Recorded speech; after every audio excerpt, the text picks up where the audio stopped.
તે પણ શું કહે છે તેના પર પણ નજર છે, કારણ કે એ રીતે ખૂબ દુઃખદ,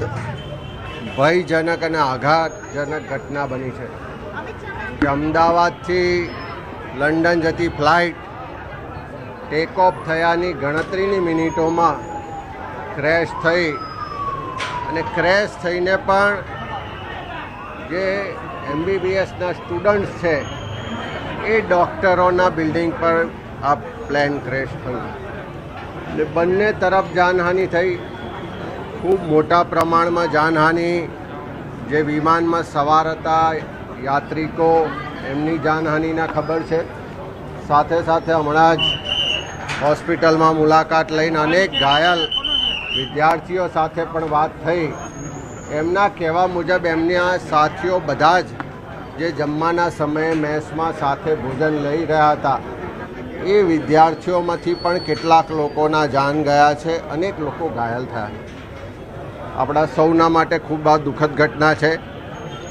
સરકાર તરફથી જે પણ કામગીરી થઈ રહી છે, રાહત, એની તપાસ, તમામ પ્રક્રિયામાં અમે સૌ સાથે છીએ. સરકારને પણ વિનંતી કરીએ છીએ કે આખા ગુજરાતમાંથી અલગ અલગ પ્રદેશ વિસ્તારોમાંથી પરિવારજનોના ફોન આવે છે. એમના સ્વજનો જે આ વિમાનમાં યાત્રા કરી રહ્યા હતા એની માહિતી મેળવવા માટેનો પ્રયત્ન કરે છે. એ પણ તો વધુ એક મહત્વના અને મોટા સમાચાર, પ્રધાનમંત્રી નરેન્દ્ર મોદી અમદાવાદ આવશે. ટૂંક સમયમાં ગૃહમંત્રી તો પહોંચી રહ્યા છે, પરંતુ દુર્ઘટનાને લઈને PM મોદી પણ અમદાવાદ આવશે. PM મોદી સતત અપડેટ બપોરથી મેળવી રહ્યા હતા. દરેક અપડેટ્સ જે હતી તેમની પાસે જઈ રહી હતી, પરંતુ તેઓ રૂબરૂ હવે અમદાવાદ આવશે તેવી જાણકારી મળી રહી છે. થોડા સમયની અંદર ગૃહમંત્રી અમિત શાહ પહોંચી રહ્યા છે અને તેની સાથે સાથે હવે જાણકારી છે કે પ્રધાનમંત્રી નરેન્દ્ર મોદી પણ આવશે. તેઓ ખુદ આવીને રિપોર્ટ લેશે તેવી જાણકારી મળી રહી છે. હાલમાં દુર્ઘટના કેવી રીતે થઈ તેને લઈને કોઈ જાણકારી સત્તાવાર રીતે નથી મળી, પરંતુ ખુદ પ્રધાનમંત્રી આવી રહ્યા છે. તે વાત સ્પષ્ટ છે કે કેટલી ગંભીરતા સાથે કેન્દ્ર સરકારે આ ઘટનાને લીધી છે. એર ઇન્ડિયાનું આ પ્લેન હતું કે જે ક્રેશ થયું અને ન ફક્ત તેમાં જેટલા મુસાફરો હતા તેના મોત થયા, પરંતુ ક્રેશ થઈને જે જગ્યા પર પડ્યું, બિલ્ડિંગ પર પડ્યું, તેમાં પણ લોકોના મૃત્યુ થયા છે. તો દુર્ઘટનાને લઈને PM મોદી અમદાવાદ આવી રહ્યા હોવાની મોટી જાણકારી મળી રહી છે. થોડા સમયમાં પહોંચશે તેવી હાલમાં પ્રાથમિક જાણકારી છે, પરંતુ જે જાણકારી મળી રહી છે તે પ્રમાણે ગૃહમંત્રી જે છે તે પહોંચી ચૂક્યા છે અને તેઓ સીધા હોસ્પિટલની મુલાકાત લે તેવી જાણકારી મળી રહી છે. સિદ્ધાર્થ, અહીંયા ગંભીર બાબત એટલા માટે છે કે ન માત્ર 10-12 લોકો, પરંતુ અહીંયા 210 લોકોએ પોતાનો જીવ ગુમાવ્યો છે તે પ્રકારનો અહીંયા દાવો કરવામાં આવી રહ્યો છે. અને હજુ પણ આ આંકડો સમય જેમ જેમ વીતશે તેમ તેમ વધતો જશે, કારણ કે આ આંકડામાં જો જોવા જઈએ તો ત્યાં આગળ જે સ્થાનિકો હાજર હતા તેમના જે હાજરી હતી ત્યારે કદાચ પ્લેન ક્રેશ થયું હતું, તેના કારણે પણ તે લોકો ઈજાગ્રસ્ત થયા હોય અથવા તો મોતને ભેટ્યા હોય. જે બિલ્ડિંગ ઉપર આ પ્લેન ક્રેશ થયું હતું ત્યાં આગળ જો સ્ટુડન્ટ જે અથવા તો તબીબો છે ત્યાં આગળ જો હાજર હશે તો તેમને પણ ઈજા પહોંચી હશે અને કદાચ તેમનો પણ જીવ ગયો હશે. અને જે પ્લેનમાં સવાર મુસાફરો હતા તેમને તો પોતાનો જીવ ગુમાવ્યો છે. એટલે લગભગ અત્યારે જે આંકડો છે તો એ 210ની ઉપર વટી ચૂક્યો છે. એટલે લગભગ 250 જેટલો હવે તો આંકડો પહોંચી ચૂક્યો છે. એટલે હવે PM મોદી તેમજ અમિત શાહ તો હવે થોડી જ ક્ષણોમાં પહોંચવાના છે. તો આ ચમત્કાર પણ થયેલા દ્રશ્યો આપ જોઈ રહ્યા છો, કારણ કે કહેવાય છે કે રામ રાખે તેને કોણ ચાખે, અને આ રીતના જ પરિસ્થિતિ થઈ છે કે પ્લેન ક્રેશ વખતે આ વ્યક્તિ તેમાં ઇજાગ્રસ્ત થયા હતા, પરંતુ ગંભીર ઇજાઓ નથી પહોંચી અને તેઓ ખુદ પણ આ પ્લેન ક્રેશનો શિકાર થયા હતા. તુરંત 108 ત્યાં આગળ આવે છે. તેઓ થોડા લંગડાતા જે જતા એમ્બ્યુલન્સમાં જોવા મળી રહ્યા છે. તેઓને સારવાર માટે ખસેડવામાં આવી રહ્યા છે. ઓડિયોને પણ રિફાઇન કરીશું, પ્રયત્ન કરીશું કે વ્યક્તિ શું કહી રહ્યા છે. ત્યાં આગળ હતા તે લોકોનું પણ કહેવું હતું કે પ્લેન આવીને પડ્યું, તો કેટલાક લોકોનું કહેવું હતું કે પ્લેનનો કેટલો કાટમાળ તેમના પર આવીને પડ્યો છે. દુર્ઘટનામાં એક વ્યક્તિ જીવિત છે. કમિશનરનું નિવેદન આવ્યું છે. અમદાવાદ પોલીસ કમિશનરે ટ્વીટ કરીને કહ્યું છે કે દુર્ઘટનામાં એક વ્યક્તિ જીવિત છે. હવે કોણ વ્યક્તિ છે તેને લઈને પણ જાણકારી મેળવવાનો પ્રયાસ કરવામાં આવશે. શક્યતાઓ છે તેઓના પણ નિવેદન લેવામાં આવશે.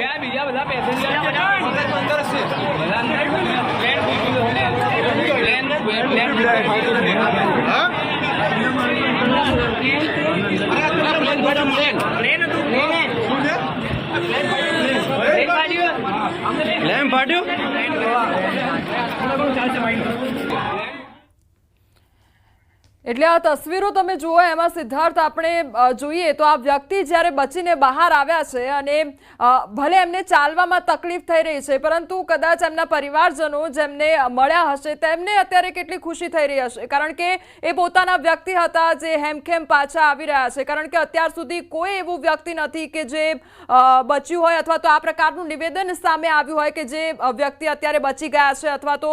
કેટલાકની સારવાર ચાલી રહી છે તે પ્રકારના નિવેદનો આવ્યા પરંતુ આ વ્યક્તિનો વિડિયો સામે આવ્યો છે કે જે હેમખેમ બહાર આવ્યા છે અને ચાલવામાં થોડી ઘણી તકલીફ થઈ રહી છે અને એમના દ્વારા એવો પણ જવાબ આપવામાં આવ્યો છે કે હજુ જે બીજા પેસેન્જર્સ છે તે અંદર છે એટલે કે કદાચ કાટમાળમાં ફસાયેલા વ્યક્તિઓ હોય અથવા તો તે કોણ છે તે ઓળખી ન શકાય તે પ્રકારના મૃતદેહો પણ સામે આવ્યા છે કે જ્યાં બોડીઝ આઈડેન્ટિફાય નથી થઈ રહી હવે આઈડેન્ટિફાયની કરવાની જે વાત સામે આવી છે ત્યારે એ પણ આપને એક અપડેટ આપી દઉં કે અત્યારે જે DNA ટેસ્ટ માટેના સેમ્પલ્સ છે તે કલેક્ટ કરવામાં આવી રહ્યા છે પરંતુ તે પહેલાનો આ એક વિડીયો સામે આવ્યો છે કે જેમાં દુર્ઘટનામાં એક વ્યક્તિ જીવિત જોવા મળી રહ્યો છે એટલે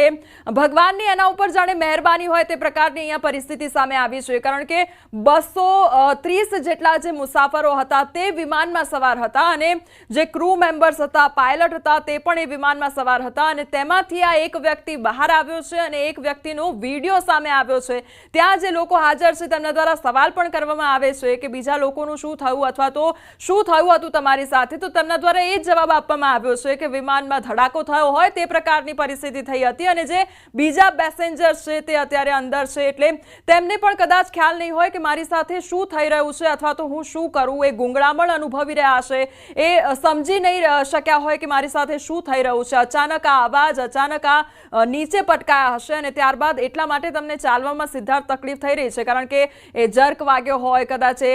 ટેક ઓફ કરવાનું હતું અને એકદમ જ ધડાકાભેર નીચે પટકાયું એટલે તેમને એ બધી ઈજાઓ અહીંયા પહોંચી હોય એવું લાગી રહ્યું છે સિદ્ધાર્થ મહત્વની વાત એ પણ છે કે હજી પુષ્ટિ કરવી મુશ્કેલ છે કે કારણ કે એક એવી ઘટના પણ હતી કે જેમાં મેઘાણીનગરથી પ્રત્યક્ષદર્શીઓ કહી રહ્યા હતા કે પ્લેનની પાંખ અથવા તો પાછળનો ભાગ આવીને પડ્યો ચાની કિટલી પર 2 લોકો ત્યાં હતા અને તેઓના મૃત્યુ થઈ ગયા તો આ વ્યક્તિ જે છે પ્લેનમાં સવાર હતા કે પ્લેન પડ્યું ત્યારે ત્યાં આગળ ઉપસ્થિત હતા તે કહેવું મુશ્કેલ છે પરંતુ થોડી ઘણી ક્ષતિ જે છે તેમની ઈજા જે છે તે જોવા મળી રહી છે હાલમાં આ વિડીયોની પુષ્ટિ કરવી થોડી મુશ્કેલ થઈ રહી છે કારણ કે આ ઘટના અત્યારના જે રીતની ઘટી છે અને ત્યારબાદ વ્યક્તિ બચીને આવ્યા છે ઓડિયોમાં કહી રહ્યા છે કે પ્લેન પડ્યું હું બચીને આવ્યો છું પરંતુ તે પ્લેનમાં હતા કે નહીં તે થોડું કહેવું મુશ્કેલ છે પોલીસ કમિશનર તરફથી ચોક્કસથી કોમલ એ કહેવામાં આવ્યું છે કે આ દુર્ઘટનામાં એક વ્યક્તિનો જીવ બચી ગયો છે પરંતુ આ દુર્ઘટના જે ઘટી તેમાં જે વ્યક્તિનો જીવ બચ્યો છે એ પ્લેન પડ્યું એ દરમિયાન ત્યાં આગળ હતા કે પ્લેનમાં સવાર થયેલા હતા અને પ્લેન ક્રેશ થયું તેમાંથી તેઓ જીવિત બહાર આવ્યા છે તે વિશે હજી સુધી કોઈ જાણકારી નથી મળી પ્રોપર એ જાણકારી મળી હતી કે એક વ્યક્તિ બચી ગયા છે અને આ વિડીયો તે વ્યક્તિ બચી ગયા છે શું તેને લઈને છે કે કેમ તે પણ અત્યારના કહેવું મુશ્કેલ છે જ્યાં સુધી ઓફિશિયલ સ્ટેટમેન્ટ ના આવે ઓફિશિયલી કોઈ જાણકારી ના આવે ત્યાં સુધી એ કહેવું મુશ્કેલ તે માટે પણ છે કારણ કે આવા અનેક લોકો હોઈ શકે છે કારણ કે આની પહેલાનો પણ વિડીયો જોયો છે કે પ્લેન પડતું હોય ને એક મહિલા ત્યાંથી દોડીને ભાગતા હોય તો બની શકે કે તેઓ દૂર હતા પ્લેનમાં સવાર ન હતા અને પ્લેન પડતા તેઓને પણ નુકસાન થયું કારણ કે આગ અને